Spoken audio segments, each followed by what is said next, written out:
Good morning and welcome to your morning newscast right here on Kaieteur Radio 99.1 and the 99.5 FM. My name is Joshua Van Slackman. Thank you for joining us and let's get to the news in details. According to ExxonMobil's environmental impact assessment for its fourth project called Yellowtail, development costs are poised to exceed $9 billion or 1.8 trillion Guyana dollars.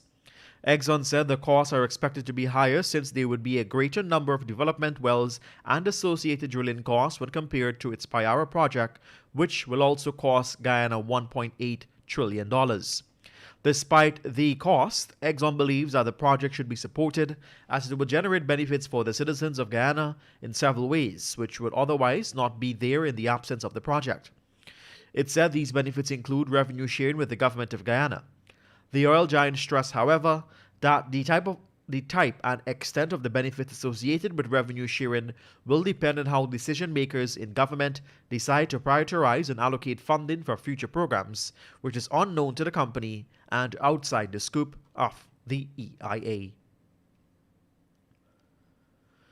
Suriname's national oil company, Slowly, announced on October 13, 2021 that it is poised to sign a production sharing contract with Chevron for the rights to explore, develop, and produce in the shallow waters offshore the Dutch-speaking country. By utilizing a bidding round and opposed to a one-on-one negotiation and awards of the block, Suriname was able to garner several benefits for its offshore concession, which has no discoveries. One of the major achievements is that it was able to secure $30.8 million for a block that spans 2,235 km2. In stark contrast, Suriname's CARICOM sister, being Guyana, secured only $80 million as a signing bonus after ExxonMobil made a significant discovery in the Stabroek block. It is important to note that the Stabroek block is 12 times the size of Block 5. More importantly, when the signing bonus was received at a time when ExxonMobil should have relinquished more than 20% of the oil-rich block and was able to hold on to it. This is your morning newscast right here on Kaieteur Radio 99.1 and 99.5 FM. While governments across the world have outlined plans to improve their climate ambitions, a damning report has revealed the intentions. Instead of decreasing, the document has exposed the fossil fuel production is poised to double the endangering levels by 2030. This is noted in the 2021 Production Gap Report, which was prepared and released last week, leading Research Institute in collaboration with the United Nations Environmental Programme. The document's major finding is that despite the increased climate ambitions at net zero commitments, government still plans to produce more than double the current amount of fossil fuels in 2030. Which would not be consistent with limiting global warming to 1.5 degrees Celsius and averting an environmental problem. The report, first launched in 2019, measures the gap between government's planned production of coal, oil, and gas and the global production level, consistent with meeting with the Paris Agreement temperature limits. 2 years later, researchers found that the production gap is largely unchanged, and in fact, the gap between government actions and the Paris goal is projected to get wider. You're listening to us right here on Kaieteur Radio. More news after the break. Stay with us.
And the 99.5 FM Let's get to the news in details. Renewable energy is cheaper than previously thought, says a new report, and could be a game changer in the climate change battle. Renewable energy prices have fallen far more quickly than the industry anticipated, says a new report, and that they are fast becoming cheaper than fossil fuel. A rapid transition to energy-free green energy could save many trillions of dollars in energy costs and help combat climate change. Coming from weforum.org, the global energy sector has an impressive record of scaling up renewables like wind and solar, but is not so good at predicting future price change of the clean energy and these renewables produce, according to a new report. Researchers at the University of Oxford's Institute of New Economic Thinking suggest early pricing prediction models have consistently underestimated both how low the cost of renewable energy sources might fall and the benefits from an accelerated switch to clean energy. Solar power is a good example of renewable energy, and the price forecasts in the International Energy Agency's World Energy Outlook reports consistently underestimate the real-world fall in solar energy prices.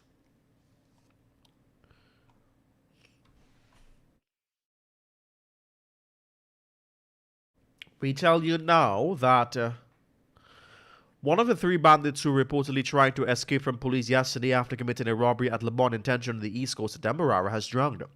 The suspect's body was fished out of a canal which separates LBI from Chatham Margaret around 10 hours 45. He was identified by his mother as 22-year-old Shamar Charles of Plantation Walk Triumph Village on the east coast of Demerara. Charles and his accomplice had plunged into the canal to escape the cops, where his accomplice were able to get away, but he went under and failed to resurface.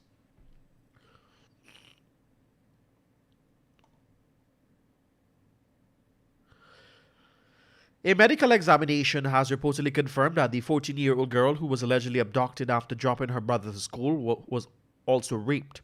It was reported that the teen had gone missing on Wednesday, October 13th, last around 11 hours 30. She was found a week later at a location in Bell West, Canal Number 2, West Bank of Demerara, after someone had notified her relatives that she was there in the company of a man and a woman. The man was identified as a 23-year-old and was arrested by police ranks. The girl had alleged that the man had abducted her by forcing her into a taxi and taken her to Bell West. She told investigators that upon their arrival at the house, she saw two women and a man, persons she was not acquainted with, and had told them that she wanted to go home.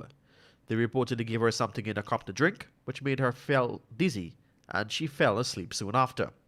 Her mother revealed that she had noted a number of bruises on her daughter's skin, which appears to be bite marks.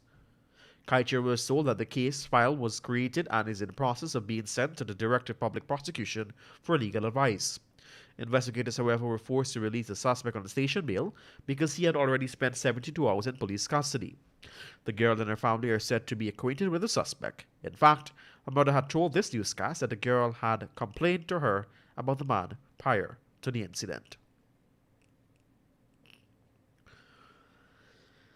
A worker attached to the Region 9 Regional Democratic Council has come under the radar for allegedly raping of a 14-year-old girl. Region 9 police investigators revealed that the incident took place last week. The worker has been released on bail as they continue to investigate the allegation. It has been alleged that the individual had seen the teen walking along on the road and had offered her a drop. She had reportedly agreed. The suspect allegedly stopped on the way at a deserted area and requested to have sexual intercourse with the teen. The teen reportedly refused, and the man allegedly forced himself on top of her in the nearby bushes.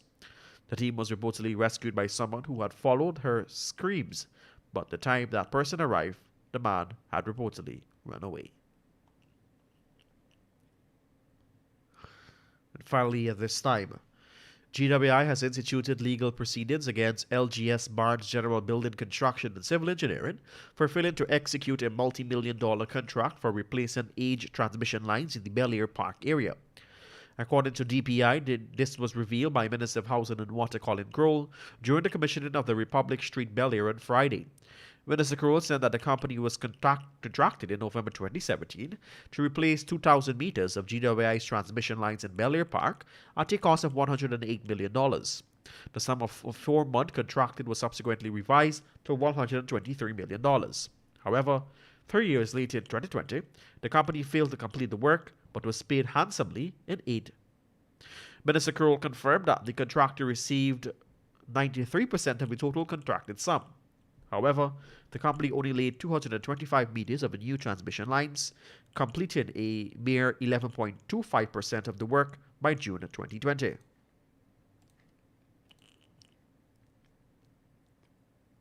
The value of the 11.2% work is pledged at $39,406 and has been GWI is seeking to reclaim the cash.